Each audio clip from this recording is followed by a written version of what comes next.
ستا ورغون تمو کړی بیا قیام دی ستا وهرې سیمې هرې برخې تمو پام دی بیل مکړې څومره ککرې درته لتنا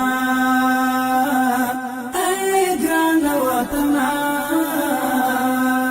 د امیر المؤمنین شیخ هبت الله خونزاده د حکم پر اساس د ریاست الوزرا اقتصادي مرستیال الحاج ملا عبدالغني برادر اخوند ته د نورو ارګانونو په ملتیا مسؤلیت سپارل شوی دی څو د کابل ښار سوالګر راټول او ستونزې حل کړي.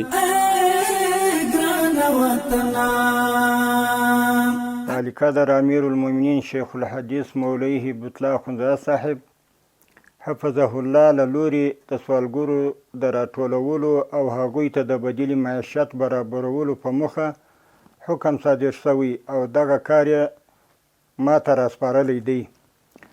لکه څرنګه چې دا زموږ ټولو اسلامي او افغاني مسؤلیت دی چې خپلو خلکو ته کار پیدا او د هوسا ژوند زمینه ورته برابره کړو. موږ هم د دغه حکم له مخې د نورو ارګانونو په ملتیا به فقیران او سوالګر راټول د هغوی د مشکلاتو پر حل کولو به کار پیل او په بېلابېلو برخو کې به د کار زده کړو او معاش اسانتیاوې ورته برابرې کړو.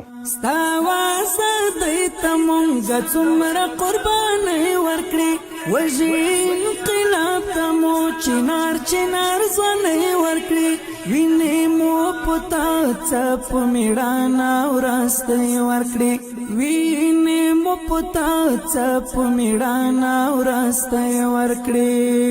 دغه لړۍ د ټاکل شوې کمیټې له لوري په رسمي ډول په کابل ښار کې پیل شوې او د 2 ورځو په جریان کې په سلګونو سوالګر راټول شوي چې لا هم دوام لري.